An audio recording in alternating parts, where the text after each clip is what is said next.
Hi guys, assalamu alaikum. Today I want to talk to you guys about how to start a successful YouTube channel and a successful blog. A lot of people blog on Instagram and all that stuff. So today I'm going to give you guys my 2 cents on this topic. But before I do move into the video, if you have not already subscribed to my channel, hit the subscription box below, join my family, and make sure you hit that little bell icon so you guys can get notified every time I do upload. And I've got all my points on this book and I'm going to share them with you. I'm going to try to make this video nice and short so you guys can watch till the end and not get bored. So I'm going to move right into the first point, which is one of the most important things when you're starting a channel of your own, and that is the purpose. You need to have a purpose before you start it. If you just wake up one day and you're like, I want to make a YouTube channel, you can probably upload a few videos, but if you don't have a purpose, you'll probably forget why you started it in the first place. You might end up deleting everything, and then you're in this situation where I don't even know. So make sure you have a purpose, and make sure you even write it down. Like, know why you're starting your channel. Is it for your passion? Is it for entertainment? Are you trying to teach someone something, or are you trying to teach your audience something? And make sure you love what you're doing. If it's about health and beauty, which is what I do, do you genuinely love this? Is this why you started your channel? Is this what you want to share with people? The second thing is to be creative and be yourself. There's so many different people on the internet, and people are gonna love you for who you are. People can genuinely see through the screen like what sort of personality you have, or they can understand through the screen what sort of person you are.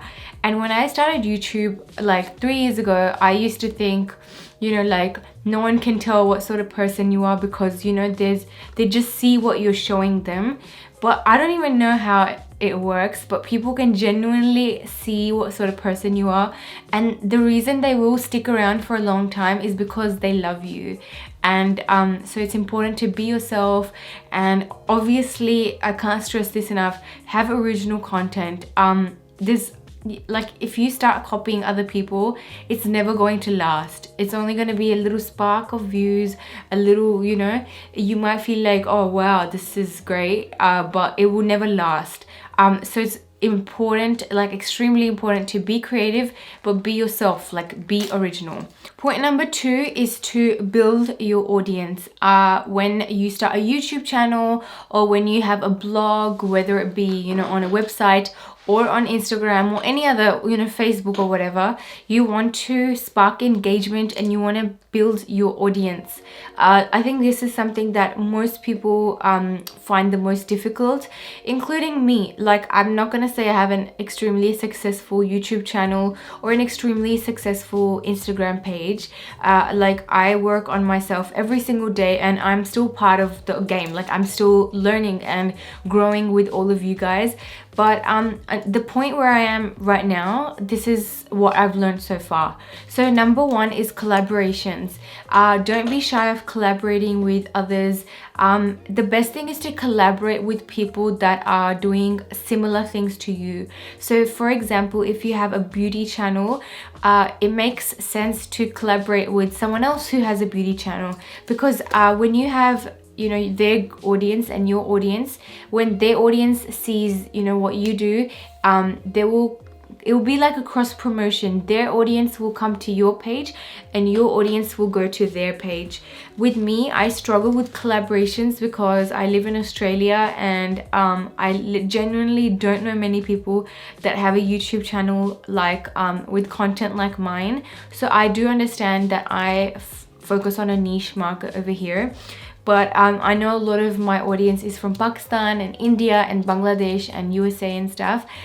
So I try to collaborate as much as I can with you guys, you bloggers that are in those other countries. And collaborations are just an amazing way to grow.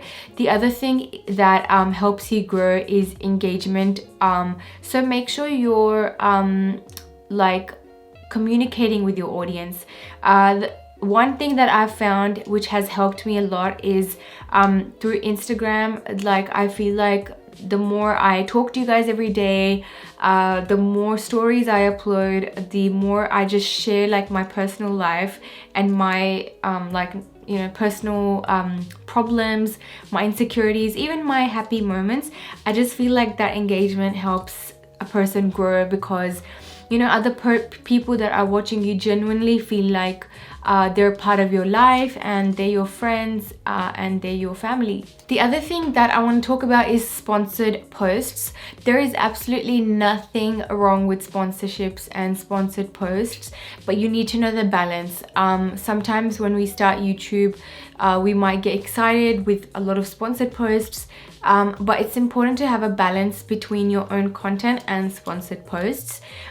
For me, I try to do least amount of sponsored posts, just so my content is just purely like my passionate content. And if I do sponsored posts, I make sure I genuinely love the products. That's also a very important thing. Don't just talk about a product or rave about a product because you've been paid to do that. That's going to destroy your loyalty, and that's going to destroy the trust that you've spent years building with your audience. So sponsored posts are amazing. You know, if you're doing YouTube full time, YouTube, you know, it takes hard work to have enough money to pay your bills. It's not like all glamorous, you know, unless you're getting millions of views every day. So sponsored posts are a great way to earn some money, but they genuinely have to be something that you believe in. If it's a product that you have used and you trust and you feel like it works well, then I would do sponsored posts. This is the same with Instagram. Okay, so a couple of do's and don'ts of Instagram and YouTube. Do not ever put a fake review or pretend to like a product that you don't. If you pretend to like a product that you don't, and because of your following or your audience goes and buys that product and they have a bad experience with it, at the end of the day, they're gonna lose trust in you.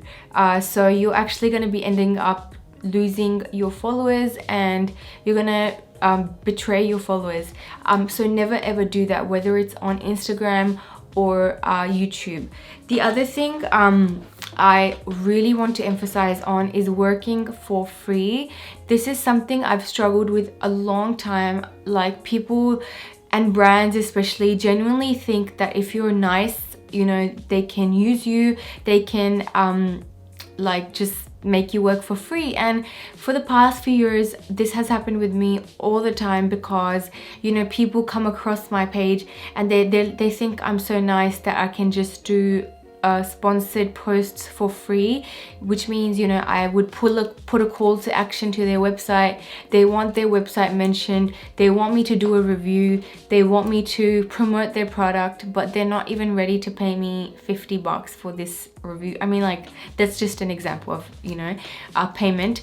But I think you need to know your worth. If you are working for someone, know your worth, know how much to charge. If you are getting sent PR packages and they don't demand anything from you, they're just sending it to you so you can try it, that's a great way to introduce your audience to different brands. And I do that all the time. Like, I get products sent to me all the time. I do unboxing on my Instagram all the time. You know, there's nothing wrong with that. But if there is a major brand, like a big established brand that wants to work with you, they want, you know, something from you, they want to do a photo shoot with you, they want you to do a video for them, like a proper video for them, a review for them, something that, you know, requires a lot of work. You need to be paid for that. Don't be stuck in this trap of working for free, because you didn't, like, if you have grown on Instagram or YouTube, you didn't get here overnight. You have worked extremely hard to earn this, you know, earn this platform for yourself, and it's not fair on you to work for free. I've learned this the hard way. I've worked for endless brands for free, and in the end, I don't get anything out of it. Like, one hijab is not going to pay my bills, and you know, I'm gonna make a video on this in detail, so stick around for that. But obviously be open to accepting PR packages, but then the brands should not accept, you know, expect you to post exclusive stuff for them. So okay, a few things on how to start. You don't need anything except a camera to start. When I started, I didn't have lighting, I didn't have a mic. I used a secondhand camera and it had the built-in mic, and I used my window for natural lighting. You need just one camera, you need internet, and you need confidence. Confidence is like key here, because obviously if you're not confident enough, you're never gonna go and post your videos. I was extremely shy in the beginning when I started my YouTube channel, but alhamdulillah, my husband and my family were so supportive. They always, you know, they were like, you can do it, you should, you know, definitely do this. And I always thought I was not good enough. I always told myself like, mujhe kaun dekhega, you know, like I'm such a loser, like who's gonna watch me?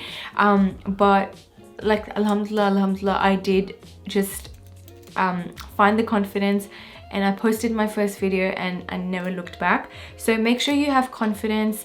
Have a camera. You can use your iPhone or smartphone camera. You can use any camera. You don't need a professional, you know, DSLR to start off, and then you can build up to, you know, good camera, good lighting, and internet. That's all you need. You need good lighting and internet. And if you are thinking of doing a blog or thinking of a YouTube channel and you've just stopped yourself from doing it, don't hold yourself back. This is a platform which is going to open so many doors for you. It could change your life. So I would recommend every young person, or even if you're old and you want to start a YouTube channel, just do it. One of my friends' grandma just started a cooking channel, and it's like, you know, she's so, mashallah, she's like got grandchildren here, but she's doing this because she's passionate about it. So there's no right age or anything to do this. And I think, yeah, those were my tips for Instagram. Always use hashtags, and make sure you're engaging with your audience. I'm still figuring out Instagram, so I'm mainly talking about YouTube over here. But yeah, good luck to everyone starting their channels and pages. I really wish you all the best of luck, and feel free to leave your comments in the comments below, and I will try to get back to you guys if you have any questions. And good luck. Bye guys.